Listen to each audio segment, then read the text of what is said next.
فرمایا مجھے فجر کی قسم اور 10 راتوں کی قسم۔ اگر ہم قرآن پہ غور کریں، اللہ نے قرآن مجید میں بہت سارے مقامات پہ اوقات کی قسم اٹھائی ہے۔ واللیل اذا یغشی والنہار اذا تجلی، اللہ نے رات کی قسم اٹھائی جب وہ سب کو ڈھانپ لیتی ہے، اور فرمایا دن کی قسم جب وہ اجالا کرتا ہے۔ والضحیٰ، سورہ ضحیٰ ہم پڑھتے ہیں، چاشت کے وقت کی اللہ تعالیٰ نے قسم اٹھائی ہے۔ دیکھیے اللہ تعالیٰ قرآن میں کسی چیز کی اگر قسم اٹھاتا ہے نا، تو اس سے پتہ یہ چلتا ہے وہ چیز بڑی اہم ہے، معمولی چیز نہیں ہے۔ اللہ کی ذات کسی معمولی چیز کی قسم نہیں اٹھاتا، اللہ بڑی اہم چیز کی قسم اٹھاتا ہے۔ تو اس سے پتہ یہ چلا یہ اوقات بڑے اہم ہیں، دن کا وقت، رات کا وقت، صبح کا وقت، شام کا وقت، چاشت کا وقت، دن کا اجالا، رات کی تاریکی، یہ اوقات بڑے اہم ہیں، اور یہ سارے اوقات مل کر انسان کی زندگی بناتے ہیں۔ محترم بھائیوں، وقت بہت قیمتی چیز ہے، شاید ہمیں اس کا احساس نہیں ہوتا۔ دیکھیے اللہ تعالیٰ نے یہ جو ہمیں زندگی دی ہے، یہ آخری زندگی ہے، ایک ہی موقع ہے، پہلی بھی یہ ہے، آخری بھی یہ ہے۔ ہم یہ نہیں سمجھ سکتے یا یہ نہیں کہہ سکتے کہ شاید یہ ٹرائل چل رہا ہے، اس کے بعد ابھی اور موقع ملنا ہے، نہیں۔ جس کی زندگی ختم سو ختم، بس وہ دوبارہ نہیں آئے گا، ایک موقع بس، اور موقع نہیں ہے ہمارے پاس۔ یہ آخری چکر ہے ہمارا، ایک ہی چکر لگے گا، ایک اور آخری، اس کے علاوہ دنیا کا ہمارا کوئی اور چکر نہیں ہے، دنیا ختم ہو جائے گی۔ آج یہ سانسوں کی ڈوری ختم ہوگی نا، موت آ گئی تو دنیا ختم، بس دی اینڈ ہو گیا۔ وہ بندہ دوبارہ کبھی بھی دنیا میں نہیں آ سکتا، جو مرضی ہو جائے۔ اور ہم سارے اس حقیقت کو اچھی طرح جانتے ہیں، اپنے ہاتھوں سے اپنے پیاروں کو ہم قبروں کے اندر دفن کرتے ہیں، لیکن نصیحت حاصل نہیں کرتے کہ میں نے بھی جانا ہے۔ اپنے وقت کو، اپنے اوقات کو قیمتی بنائیں۔ دن رات اللہ رب العزت نے بنائے۔ پھر دیکھیں آپ، قدرت کا ایک نظام ہے، اللہ رب العزت نے دن اور رات بنائے، اور دن اور رات کا ساتھ مقصد بیان کیا ہے۔ اللہ رب العزت فرماتے ہیں قرآن مجید میں، اللہ الذی جعل لکم اللیل لتسکنوا فیہ، ہم نے رات کو بنایا ہے، اور رات کو بنانے کا مقصد یہ ہے کہ تم آرام کر لو۔ والنہار مبصرا، اور دن کو بنایا روشن، اور ایک جگہ پہ فرمایا وجعلنا آیۃ النہار مبصرۃ لتبتغوا فضلا من ربکم، رات کو بنایا تاکہ آرام کرو، دن کو بنایا تاکہ کام کرو۔ رات آرام کے لیے، دن کام کے لیے۔ کس قدر افسوس کی بات ہے کہ ہم نے قدرت کے اس نظام کو، فطرت کے اس نظام کو الٹا کیا ہو، ہم اس کے الٹ چلتے ہیں۔ اللہ رب العزت نے اتنا بڑا سورج نکالا، دن کی روشنی کی، فرمایا کام کرو، لتبتغوا فضلا من ربکم، زمین میں چلو پھرو، کام کرو، میں نے بلب چلا دیا ہے، روشنی کر دی ہے، کام کرو۔ ہم سوئے رہتے، دن کے 12 بجتے ہیں، ہم اٹھتے ہیں، شام ہو گئی، اللہ تعالیٰ نے اپنا بلب واپس لے لیا، فرمایا اب رات آ گئی ہے، عشاء کی نماز پڑھو، سو جاؤ، ہم کام کر رہے ہیں۔ اللہ نے اپنا بلب بند کر دیا، ہم بلب چلا کے مصنوعی روشنی لے کر کام کرتے۔ اللہ کہہ رہا ہے آرام کرو، ہم کام کر رہے ہیں۔ رات کا پچھلا پہر ہوا، اللہ آسمانی دنیا پہ آیا، اللہ نے آواز لگائی، اٹھو میرے بندو، میں آسمانی دنیا پہ آ گیا ہوں تمہیں دینے کے لیے، رزق، پریشانی جو بھی ہے، جس کی جو مشکل ہے حل ہوگی، آ جاؤ، میں آ گیا ہوں۔ ہم چادر لیتے ہیں، ہم کہتے ہیں ہمارے سونے کا ٹائم ہے، ہم 12 بجے کے بعد سوتے ہیں، اللہ 2 بجے 1-2 بجے آسمانی دنیا پہ آتا ہے، ہم کہتے ہیں اللہ تو آ گیا ہے لیکن ہمارا سونے کا ٹائم ہے۔ مجھے یہ بتلائیں، جب ہماری زندگی کا شب و روز ایسا ہوگا، برکت کہاں سے آئے گی؟ ہمارے ان اوقات میں برکت کہاں سے آئے گی؟ دن رات میں برکت کہاں سے آئے گی؟ پھر بندے کہتے ہیں یار پتہ ہی نہیں چلتا، مہینہ ہو گیا، سال ختم ہو گیا، بھی برکت کہاں سے آئے گی؟ ہم قدرت کے نظام کے الٹ چل رہے ہیں۔ کیا ہی بہتر ہوتا، صبح کا وقت ہے لیکن اب برکت والا وقت ہے، اللہ آسمانی دنیا پہ آتا ہے اور حدیث کے الفاظ ہیں اللہ نے صبح کے وقت میں برکت رکھی ہے، ہم وہ برکت والا سارا وقت سو کے گزار دیتے ہیں۔ پھر سونے میں برکت ہوگی، زندگی میں برکت تو نہیں نہ ہوگی، پھر تو سونے میں برکت ہے۔ اور یہ ایسی نحوست ہے سارا دن ہوش نہیں آتی، بلکہ اب تو ڈاکٹر، یہ حکماء اور ڈاکٹر یہ بات کہتے ہیں کہ رات کے وقت اللہ تعالیٰ نے فرمایا لتسکنو، میں نے رات کو سکون کے لیے بنایا۔ ڈاکٹر حضرات یہ کہتے ہیں بندہ رات کو سوتا ہے نا، اللہ کی طرف سے اس کا وجود، اس کا جسم فریش ہو جاتا ہے۔ بلکہ میں ایک ڈاکٹر کو سن رہا تھا، اس نے یہاں تک جملہ بولا، اس نے کہا یوں سمجھیں کہ اللہ کی طرف سے آسمان سے فرشتے آتے ہیں، بندے کا جسم فریش کر دیتے ہیں، اور صرف رات کو آتے ہیں، دن کو نہیں۔ جو دن کو سوتا ہے نا اس کا جسم فریش نہیں ہوتا، جسم اور سستی کا شکار ہو جاتا ہے۔ تو اللہ نے ایک نظام بنایا رات سونے کے لیے، دن کام کرنے کے لیے۔ ہم جب اس نظام کے الٹ چلتے ہیں پھر کام خراب ہوتا ہے، اور خاص طور پہ برکت کے وقت، تہجد کے وقت ہم سوئے رہتے ہیں، سوتے ہی بلکہ اس وقت ہے فجر کی نماز بھی چلے جاتی ہے۔ تو اللہ رب العزت نے ایک نظام بنایا ہے، اس نظام کی قدر کریں، ان اوقات کی قدر کریں۔ ہمارے ہاں بعض لوگوں کو اللہ نے لیکن دن رات بنایا ہے، پھر اللہ تعالیٰ نے اس کے اندر 5 نمازیں رکھی ہیں۔ اللہ نے دن رات بنا کے دن رات میں 5 نمازیں رکھ دی ہیں، اور ہمیں دیکھو اللہ ہمارا وقت دن رات 24 گھنٹے ہم نے کیسے گزارنے اللہ ہمیں سمجھا رہا ہے۔ اللہ تعالیٰ فرماتے ہیں 5 نمازیں میں نے رکھ دی ہیں، ان 5 نمازوں کے درمیان اپنی دنیا کے سارے کام کاج رکھ لو۔ فجر کے بعد یہ کام کرنا ہے، ظہر کے بعد یہ کام کرنا ہے، عصر کے بعد یہ کرنا ہے، مغرب کے بعد یہ کرنا ہے، عشاء کے بعد سونا ہے، یہ کرنا ہے۔ ہم نے کیا کیا، 24 گھنٹوں میں اپنے کام سیٹ کر لیے، نمازیں نکال دیں، کام ہمارے سیٹ ہو گئے، 24 گھنٹے سیٹ ہیں، لیکن ان سیٹ کاموں میں نمازیں نہیں ہیں۔ سب سے اہم کام نماز تھا، ان 24 گھنٹوں میں 5 نمازیں ہم سیٹ رکھیں، وہ نکال کر ہم کام کاج کرتے رہتے ہیں، اور پھر سارا وقت کام کو دیتے ہیں۔ یہ بھی ایک بڑا المیہ ہے۔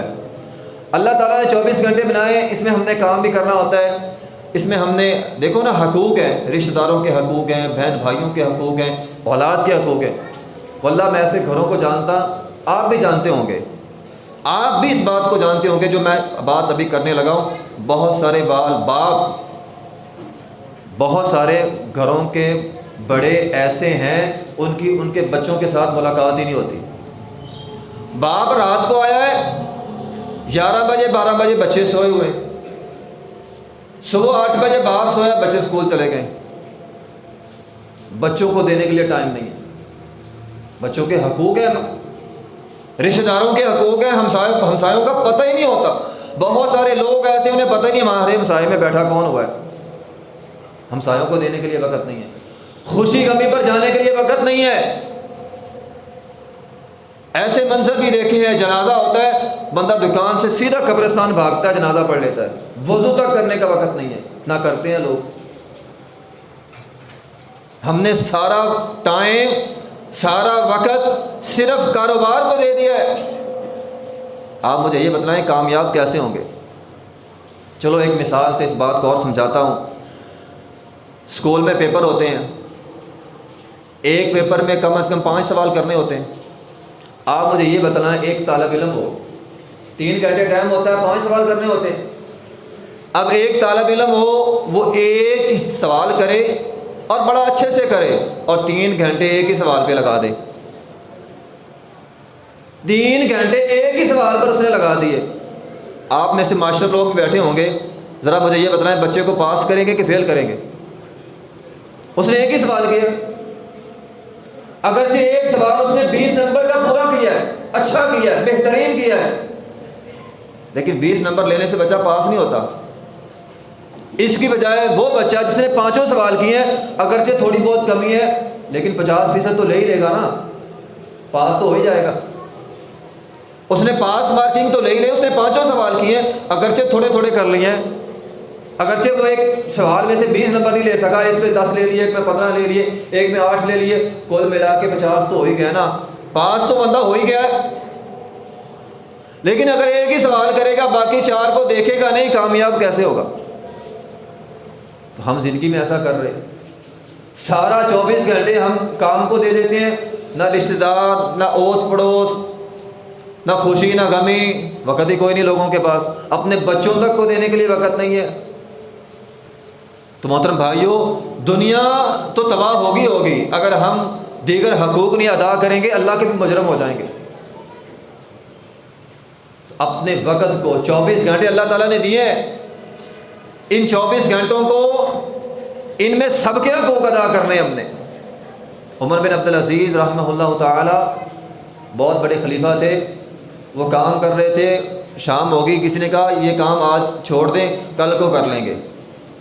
فرمانے لگے اچھا یہ کام چھوڑ دو، کل کو کروں؟ تو کل کو کیا کرنا ہے؟ کل والے کام میں نے کب کرنے؟ مجھ میں اتنی طاقت نہیں ہے ایک دن میں 2 دنوں کے کام کروں، آج کا کام آج ختم کرنا ہے، اس کو کل پہ نہیں لے کر جانا میں نے۔ چلو آسانی کے لیے ہم اس کو یوں سمجھ لیتے ہیں، 3 دن بندہ یہ سمجھ لے کہ میں نے 3 دن، میں زیادہ لمبی چوڑی بات نہیں کرتا، 3 دنوں میں میں نے سارا کچھ لکھنا ہے۔ آپ اپنی زندگی کا شب و روز، صبح سے لے کر شام تک جو کرتے ہیں 3 دن کے لیے لکھ لیں، جو اچھا کرتے ہیں وہ بھی لکھ لیں، جو برا کرتے ہیں وہ بھی لکھ لیں، کسی کو گالی نکالی ہے وہ بھی لکھ لیں، غیبت کی ہے وہ بھی لکھ لیں، چوری کی ہے وہ بھی لکھ لیں، فضول بیٹھے ہیں وہ بھی لکھ لیں، نماز پڑھی ہے وہ بھی لکھ لیں، قرآن پڑھا ہے وہ بھی لکھ لیں، اچھائی بھی لکھ لیں، برائی بھی لکھ لیں۔ چلو کسی کو دکھائیں نہ، ویسے تو یہ بھی ایک مسئلہ ہے نا، ہم ڈرتے ہیں۔ مجھے یہ بتلائیں، ہم میں سے ہر آدمی مجھ سمیت اگر 3 دنوں کا ہم اپنے ہاتھوں سے اچھائی بھی لکھ لیں، برائی بھی لکھ لیں، کسی کو دکھانے کے قابل ہیں؟ میرا نہیں خیال ہم کہیں کہ ٹھیک ہے میں یہ 3 دن میں نے لکھیں، یہ گناہ کیے ہیں سارے لوگ دیکھ لیں۔ اور ذرا تصور کریں، اللہ تو پوری زندگی لکھ رہا ہے اور اللہ نے ساری زندگی سب کے سامنے رکھ دینی ہے۔ ما یلفظ من قول الا لدیہ رقیب عتید، صرف فرشتے نہیں لکھتے بلکہ یوں سمجھیں انسان کا سارا وجود انسان کی ویڈیو بناتا ہے۔ حدیث نہیں پڑھی، ہاتھ بولیں گے، پاؤں بولیں گے، جسم کے اعضاء بولیں گے، پورے جسم کے اعضاء انسان کی سارے دن کی ویڈیو بناتا ہے۔ آپ ذرا تصور کریں ہماری ایک دن کی ویڈیو کو بندہ بنا کے اور اس کو چلا دے، ہم جو کرتے ہیں۔ یہاں تو چند لوگوں کے سامنے ہم گھبراتے ہیں کوئی دیکھ نہ لے، وہاں پر تو پوری انسانیت ہوگی، پوری انسانیت ہوگی اور سب کے سامنے چلے گی۔ اور اللہ تعالیٰ فرمائے گا اقرا کتابک کفا بنفسک الیوم علیک حسیبا، اپنی ویڈیو خود دیکھ، خود محاسبہ کر، اپنے گریبان میں خود جھانک، خود دیکھ تو کیا کرتا رہا ہے۔ آج کل ترقی یافتہ زمانہ ہے، گوگل پہ ٹریک لگا ہوتا ہے، بندہ پتہ چل جاتا ہے کہاں پہ بندہ ہے، اور رب نے ٹریک لگایا ہوا ہے۔ بندہ جہاں جہاں جاتا ہے، جو کرتا ہے، اللہ جب ہم پیدا ہوتے ہیں سارا کچھ ٹریک ہو رہا ہے، سارا کچھ لکھا جا رہا ہے۔ وَكُلَّ إِنسَانٍ أَلْزَمْنَاهُ طَائِرَهُ فِي عُنُقِهِ، اللہ نے گردن میں لٹکایا ہوا ہے، وہ اللہ کا نظام ہے۔ جس طرح ہم یہ نہیں نہ جانتے موبائل کے اندر پتہ نہیں کیا کچھ ہے، کیا کچھ لگایا ہوا ہے، بندہ جہاں جاتا ہے پتہ چل جاتا ہے۔ اللہ نے اس وجود میں سارا ہی ٹریک ہے ہمارا، یہ سارا وجود ہی ویڈیو بنا رہا ہے۔ اور اللہ تعالیٰ فرمائے گا اقرا کتاب کفا بنفسک، اپنی ویڈیو خود دیکھ، خود محاسبہ کر۔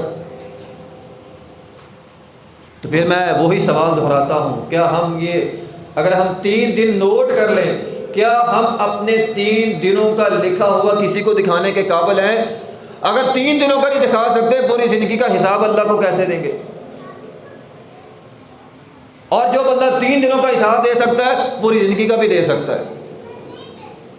چلو لکھے نا، کم از کم دل میں نوٹ کر لیں، آج 24 گھنٹوں میں کتنی نیکیاں کی ہیں، کتنے گناہ کیے ہیں۔ انسان کا دل انسان کو حقیقت بتلا دیتا ہے، میں نے اتنے گناہ کیے ہیں، اتنی برائیاں کی ہیں، میرے گناہ زیادہ ہیں، میری برائیاں زیادہ ہیں۔ اور پھر چونکہ یہ سوشل میڈیا کا زمانہ ہے، اس لیے یہ بات کرنے لگا ہوں، آپ اندازہ لگائیں 1 منٹ وقت انسان کو یا تو جنتوں میں لے جائے گا یا جہنم کے اندر پھینک دے گا۔ 1 منٹ وہ 1 منٹ جس میں کوئی بھی آدمی ایک پوسٹ کرتا ہے جو غلط ہو، بے حیائی پہ مبنی ہو، گناہ پہ مبنی ہو، ایک اس نے پوسٹ لگا دی، اسے دیکھنے والے ہزاروں ہیں، کل قیامت کے دن ان ہزاروں کا جواب دے گا اللہ کو، تو نے 1000 لوگوں کو گناہ دکھلایا ہے، یہ جرم اس کے پلڑے میں ڈالا جائے گا۔ آج تو ہم بڑے یہاں خوش ہوتے ہیں، میری پوسٹ پہ ملین میں ویوز آ گئے، ہمارے لیے خوشی کا باعث ہوتا ہے، لیکن وہاں پہ حساب دینا پڑے گا۔ بندہ دنیا سے چلا گیا، اس کی لگائی گئی غلط پوسٹ جو برائی پر مبنی ہے، جو گناہ پہ مبنی ہے، جو غلط ہے، جو جھوٹ ہے، جو فحاشی پہ مبنی ہے، آج بندہ خود کو بھی، اپنے گھر والوں کو، بہن کو، ماں کو، بیٹی کو، بیوی کو ساتھ شامل کر لیتے ہیں بعض لوگ، اور پھر کہتے ہیں میں نے ایک پوسٹ لگائی، ملینز میں ویوز آئیں، کل قیامت کے دن اللہ کو حساب دینا پڑے گا۔ تو نے ایک برائی کروڑوں لوگوں میں پھیلائی ہے، تیرا وہ 1 منٹ تجھے جہنم کا ایندھن بنا دے گا، جہنم کا بالن بنا دے گا۔ کتنا حساب دو گے اور کتنے لوگوں کا بوجھ اپنے کندھوں پہ لا دو گے؟ 1 منٹ کے گناہ نے انسان کو کہاں سے کہاں تک پہنچا دیا، ہمیں اس کا اندازہ تک نہیں ہے، یہ معاملہ کتنا خطرناک ہے۔ بعض لوگ وقت ضائع کرتے رہتے ہیں، بعض لوگوں کے پاس سرے سے ہوتا نہیں ہے، سارا دن وقت ضائع، کوئی فضول۔ ابن قیم رحمۃ اللہ علیہ فرماتے ہیں، ان کا قول ہے اضاعۃ الوقت اشد من الموت، وقت کا ضیاع یا وقت کو بیکار کام میں لگانا موت سے زیادہ خطرناک ہے۔ موت تو انسان کو انسانوں سے جدا کرتی ہے، وقت کا ضیاع انسان کی آخرت کو برباد کر دیتا ہے، انسان کی آخرت تباہ ہو جاتی ہے۔ امام شافعی رحمۃ اللہ علیہ فرماتے ہیں وقت تلوار کی طرح ہوتا ہے، یا تو اس کو کاٹ دو ورنہ یہ تمہیں کاٹ دے گا، یا تو اس کو اچھے کاموں میں لگا لو ورنہ تمہیں باطل تک پہنچا دے گا۔ گناہوں کی ایسی دلدل میں بندہ چلے جاتا ہے، بندہ نکلتا نہیں ہے۔ بلکہ سلف صالحین تو یہاں تک کہا کرتے تھے من علامت المقت اضاعۃ الوقت، اللہ کی ناراضگی کی علامت یہ ہے کہ بندہ وقت ضائع کرے۔ یعنی جو بندہ یہ جاننا چاہتا ہے، اور یقیناً ہم میں سے سبھی لوگ یہ جاننا چاہتے ہیں کہ اللہ ہم سے راضی ہے یا ناراض ہے، سب لوگ جاننا چاہتے ہیں میرے سمیت کہ اللہ ہم سے راضی ہے یا ہم سے ناراض ہے، ہم سب اس بات کو جاننا چاہتے ہیں۔ سلف صالحین کہتے ہیں ان من علامت اعراض اللہ عن العبد ان یشغلہ بما لا ینفعہ، اگر یہ پتہ کرنا ہونا کہ اللہ مجھ سے راضی ہے یا اللہ مجھ سے ناراض ہے، جس سے اللہ ناراض ہوتا ہے، اللہ کے ناراض ہونے کی علامت یہ ہے، نشانی یہ ہے کہ اللہ اس کو بیکار کاموں میں لگا دیتا ہے۔ ہم میں سے ہر آدمی اپنے اپنے گریبان میں جان کر دیکھ لے میرے 24 گھنٹے بیکار کاموں میں ہیں یا صحیح کاموں میں ہیں۔ اگر صحیح کاموں میں ہیں تو اللہ راضی ہے، اگر بیکار کاموں میں ہے تو اللہ ناراض ہے۔ اگر فضول کام، گپے، سارا دن موبائل، بےہودہ کام، بعض لوگ کہتے ہیں ہم تو بڑی محنت کرتے ہیں موبائل پہ، سارا دن گیم کھیلتے ہیں، کام تو بیکار ہی ہے۔ اگرچہ تیری محنت ہے لیکن بیکار کام پہ تیری محنت ہے، اور یہ تیرا بیکار کام اس بات کی علامت ہے کہ اللہ تجھ سے ناراض ہے۔ بندہ کہتا ہے جی میرے پاس نماز کے لیے وقت نہیں ہے۔ بہت سارے لوگ یہ جملہ بولتے ہیں، میں کہتا ہوں یہ جملہ نہیں بولنا چاہیے انسان کو، میرے پاس نماز کے لیے وقت نہیں ہے۔ جو یہ سمجھتا ہے نا میرے پاس نماز کے لیے وقت نہیں ہے، اسے یہ سوچنا چاہیے کہ میں اتنا نکما ہوں، میں اتنا گیا گزرا ہوں کہ اللہ نے مجھ سے سجدے کی توفیق کھینچ لی ہے، میں اللہ کے سامنے سجدہ نہیں کر سکتا۔ میں کہتا ہوں میرے پاس وقت نہیں ہے، اللہ نے توفیق لے لی ہے، اللہ نے تیرے اوقات میں سے، تیرے 24 گھنٹوں میں سے تجھے سجدہ کرنے کی توفیق ہی نہیں دی۔ یہ بیکار، یہ گیا گزرا ہونے کی علامت ہے۔ بندے کو سوچنا چاہیے کہ اللہ مجھے توفیق نہیں دے رہا۔ تو بہرحال محترم بھائیوں، یہ وہ لمحات ہیں جو آج ہمارے پاس موجود ہیں۔ اللہ تعالیٰ فرماتے ہیں قرآن میں ان تقول نفس یا حسرت علی ما فرطت فی جنب اللہ، کل قیامت کا دن ہوگا، بندہ افسوس کرے گا اے کاش میں نافرمانی نہ کرتا، میں اللہ کی کوتاہی نہ کرتا، میں اس کو ضائع نہ کرتا، اللہ نے وقت دیا تھا، دنیا میں میرا ایک چکر تھا، اس چکر کو میں ضائع کر کے آ گیا، اے اللہ ایک موقع اور دے دے، کہے گا فلو ان لنا کر رہا، اے اللہ ایک موقع دے دے، اے اللہ ایک اور زندگی دے دے، اے اللہ دنیا کا ایک اور چکر لگا دے، فنکون من المؤمنین، اچھا بچہ بن کے آؤں گا۔ اللہ تعالیٰ فرمائے گا نہیں، لعلی اعمل صالحا، اے اللہ نیک کام کروں گا، اے اللہ اچھا بن جاؤں گا، اے اللہ ایک چکر دنیا کا اور لگا دے۔ اللہ تعالیٰ فرمائے گا نہیں، چکر ختم، ایک اور آخری بس۔ جو آج ہمارے پاس موجود ہے وہ لمحات موجود ہیں، وہ منٹ موجود ہیں، وہ سیکنڈ موجود ہیں، یہ وقت ربڑ کی طرح ہوتا ہے۔ سلف صالحین لکھتے ہیں وقت ربڑ کی طرح ہوتا ہے، ربڑ ہے نا ربڑ، اس کو آپ کھینچیں گے لمبا ہو جائے گا، اسے چھوڑ دیں گے سکڑ جائے گا۔ وقت کی قدر کریں گے، محنت کریں گے، وقت آپ کا لمبا ہو جائے گا، آپ 24 گھنٹوں میں بہت سارے کام کریں گے، وقت کو چھوڑ دیں گے سکڑ جائے گا، پتہ ہی نہیں چلے گا، مہینہ مک گیا پتہ ہی نہیں چلے گا۔ اور رسول اللہ صلی اللہ علیہ وسلم نے فرمایا تھا قیامت اس وقت تک قائم نہیں ہوگی، لا تقوم الساعہ حتی یتقارب الزمان فتکون السنہ، ایک زمانہ ایسا گزرے گا، یعنی ایک پورا زمانہ گزر جائے گا لیکن اتنی تیزی سے گزرے گا لوگ کہیں گے سال گزرا ہے۔ فرمایا سال اتنی تیزی سے گزرے گا جیسے مہینہ ہے، کالشہر،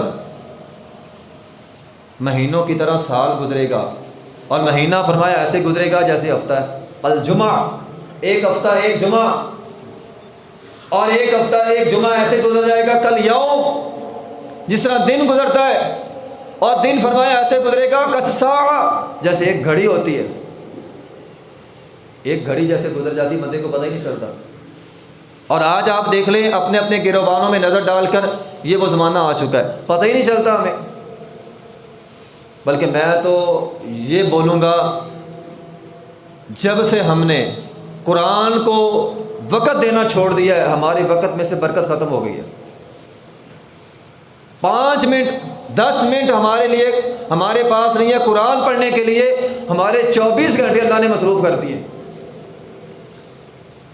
اور یہ 24 گھنٹے کام کام کام سے فرصت نہ ملنا یہ اللہ کی ناراضگی کی علامت ہے۔ اور اس کی وجہ کیا ہے؟ ہم نے قرآن کو ٹائم نہیں دیا، وقت ہی نہیں ہے ہمارے پاس۔ نبی علیہ الصلوۃ والسلام کی حدیث ہے، جو بندہ، میں کہتا ہوں اس کو روٹین بنا لے، 5 نمازوں کی روٹین بنا لے، کم از کم یا تو 5 نمازیں یا کم از کم ایک نماز، فجر کی نماز ہے ہمارا تو الحمدللہ یہاں پہ فجر کے بعد قرآن پہ درس ہوتا ہے، ایک نماز کم از کم ایک آیت۔ نبی علیہ الصلوۃ والسلام نے فرمایا جو بندہ قرآن کو وقت دیتا ہے، ایک آیت مسجد میں آتا ہے نماز پڑھتا ہے، ایک آیت یا تو سمجھتا ہے یا کسی کو سمجھاتا ہے، یا تو سمجھتا ہے خود یا کسی کو سمجھا دیتا ہے، فرمایا اسے مکمل حج جتنا ثواب ملتا ہے، مکمل حج جتنا اس کو ثواب ملتا ہے۔ ہمارے پاس وقت نہیں ہے قرآن کو دینے کے لیے، وقت نہیں ہے نماز پڑھنے کے لیے، ہمارے پاس وقت نہیں ہے، زندگی میں برکت کہاں سے آئے گی؟ اس لیے محترم بھائیوں، یہ ایام کہتے ہیں بچے پتہ نہیں چلتا کب جوان ہو گئے، اور پتہ نہیں چلتا جوان کب بوڑھے ہو جائیں گے، اور پتہ نہیں چلے گا کب قبروں میں چلے جائیں گے، پتہ ہی نہیں چلتا۔ آج کل تو بندہ اچھا والا ہوتا ہے، وہ ڈاکٹر صاحب نے ادھر ظہر کی نماز پڑھی، عصر کے وقت فوتگی کا اعلان ہو گیا، یہ سامنے، پتہ تو چلتا نہیں ہے آج کل۔ اس لیے ان اوقات کی، ان لمحات کی قدر کر لیں، اللہ رب العزت نے ہمیں یہ موقع دیا ہوا ہے، اس کو ضائع نہ کریں، ضائع کرنا اللہ کی ناراضگی کی علامت ہے۔ اور خاص طور پہ کم از کم 5 نمازیں ہمارے اوقات میں ضرور ہوں، یہ لازمی سوال ہے، اور اس کے ساتھ ساتھ تلاوت قرآن یا قرآن کو سمجھنا، 10 منٹ ہی دے دے قرآن کو، کم از کم ہر روز دن میں قرآن کو وقت ضرور دیں۔ اور پھر دن اللہ تعالیٰ نے کام کے لیے رکھا ہے، دن کو کام کریں، رات اللہ تعالیٰ نے آرام کے لیے رکھی ہے، رات کو آرام کریں، تہجد کے وقت اٹھیں، کم از کم 10 آیتیں قرآن کی پڑھ لیں۔ نبی علیہ الصلوۃ والسلام نے فرمایا اللہ اس بندے کو غافلین میں سے نکال کر رکھ دیتا ہے۔ 10 آیات قرآن کی تہجد کے وقت پڑھ لیں، اللہ تعالیٰ غافلین میں سے نکال دے گا۔ پھر دیکھیں ہماری زندگی میں اللہ تعالیٰ کی برکتیں آئیں گی، رحمتیں آئیں گی، دنیا میں بھی کامیاب ہو جائیں گے اور آخرت میں بھی کامیاب ہو جائیں گے۔ وآخر دعوانا الحمد للہ رب العالمین۔